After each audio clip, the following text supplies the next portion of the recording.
Les fabricants des 2,8 milliards de protections hygiéniques féminines, aussi bien les serviettes et tampons, vendus chaque année en France, devront détailler leur composition sur l'emballage ou la notice d'utilisation, et ce à partir de lundi.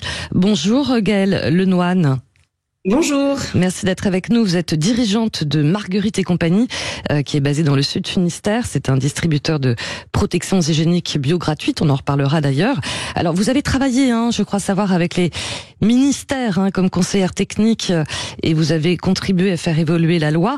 Déjà, qu'est-ce qu'on sait de la composition des tampons et des serviettes hygiéniques ?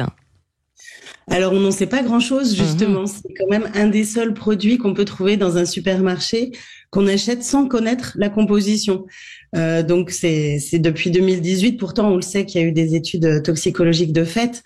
On sait que la composition peut être très controversée. C'est ça, vraie opacité. Et en même temps, on sait donc qu'il y a quand même des substances techniques, des pesticides, c'est ça, des perturbateurs endocriniens ? Oui, c'est ça. On a l'ANSES, donc l'agence de sécurité sanitaire, a retrouvé des pesticides, des phtalates, des perturbateurs endocriniens, des dioxines qui sont considérés comme un des 10 cancérigènes selon l'OMS. On a retrouvé tout ça dans toutes les études qui ont été faites sur les protections périodiques classiques. Voilà, avec forcément des effets indésirables. On parle, ça peut provoquer le syndrome du choc toxique. C'est quoi ça déjà ? Vous pouvez nous le rappeler ? Alors, oui, c'est important parce que c'est pas tout à fait en relation. En tous les cas, on n'en sait rien. Quand vous dites, on sait, il y a peut-être potentiellement des dangers. On n'en sait rien justement. Il n'y a pas vraiment d'études. Le syndrome du choc toxique n'est pas forcément lié. En tous les cas, la relation n'est pas encore faite sur la composition. C'est plus une précaution d'usage. On voit quand même que c'est lié souvent à des micro-coupures au moment de l'insertion de la protection périodique interne. Oui. Donc, c'est souvent lié au voile du polyester qui est autour des tampons, par exemple, ou des cups mal faites avec des bords un peu coupants éventuellement. Et donc, on est porteuse toutes, plus ou moins, un tiers de la population, je crois, qui est porteur du staphylocoque doré. Et à ce moment-là, quand on est porteuse du staph doré et qu'il y a ces micro-coupures, il y a une introduction dans le sang, dans le système sanguin, qui fait que ça peut devenir une infection qui s'appelle le syndrome du choc toxique, avec une prévalence très, très, très, très, très basse. Ouais. C'est quelque chose qui n'arrive pas souvent du tout.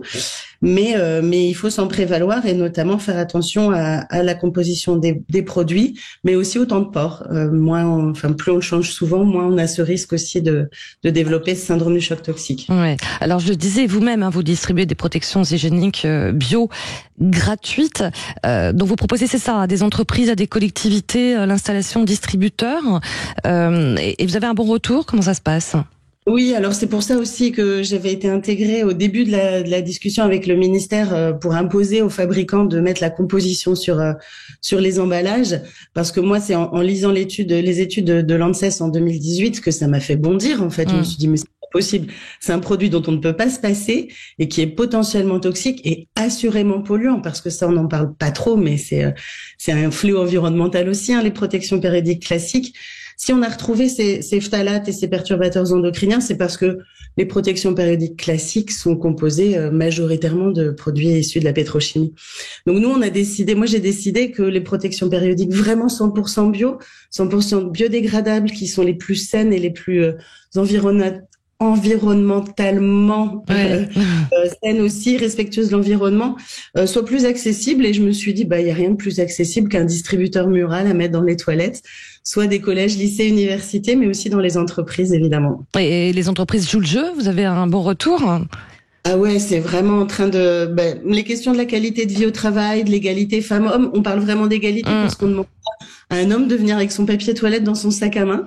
Et nous, on nous demande de venir avec nos protections périodiques dans notre sac à main. Donc, je crois que cet enjeu d'égalité aussi sur le lieu de travail a été bien compris. Et surtout, on propose des moments de sensibilisation. Parce que nous, notre mission première, c'est vraiment de lutter contre les inégalités générées par le tabou. C'est bien parce que c'est tabou que les fabricants se permettent de mettre ce qu'on a retrouvé dans les protections périodiques. Pas de tabou, des produits sains, un accès gratuit, ce sont les maîtres mots de votre société. Voilà, c'est ça, Gaëlle Lenoine. Puis oui, rappelez que un quart des personnes qui ont leurs règles n'ont pas les moyens d'acheter des tampons ou des serviettes. Il y a une vraie précarité menstruelle. Ça, c'est votre cheval de bataille. C'était notre cheval de bataille à l'origine et ça le reste. Et d'ailleurs, les entreprises nous permettent d'avoir une action à plus grande échelle auprès des collectivités. On équipe à peu près 1200 établissements publics actuellement et à peu près 400 entreprises. Donc, ça nous permet d'avoir un équilibre et qui nous permet d'avoir vraiment une action. On sait qu'il y a 130 000 collégiennes et lycéennes qui ratent les cours régulièrement, faute de produits. C'est une inégalité d'accès au savoir qui n'était pas supportable pour moi non plus. C'est ça. D'où Marguerite et compagnie. Marguerite, je crois savoir, clin d'œil à différentes Marguerites, c'est ça? Yourcenar, Duras, Voilà, Yourcenar, Duras, et aussi Marguerite Durand, qui était une grande féministe de la fin du 19e, début du 20e, une suffragette qui a une vie extraordinaire. Donc voilà, des grandes Marguerites françaises qui ont marqué l'histoire du féminisme. Mais là, effectivement, c'est...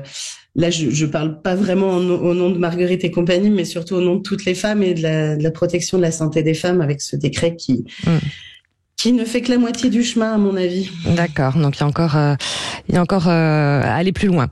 Merci beaucoup, Gaëlle Lenohan. Et je rappelle, votre société, c'est Marguerite et compagnie. À bientôt. Merci à vous.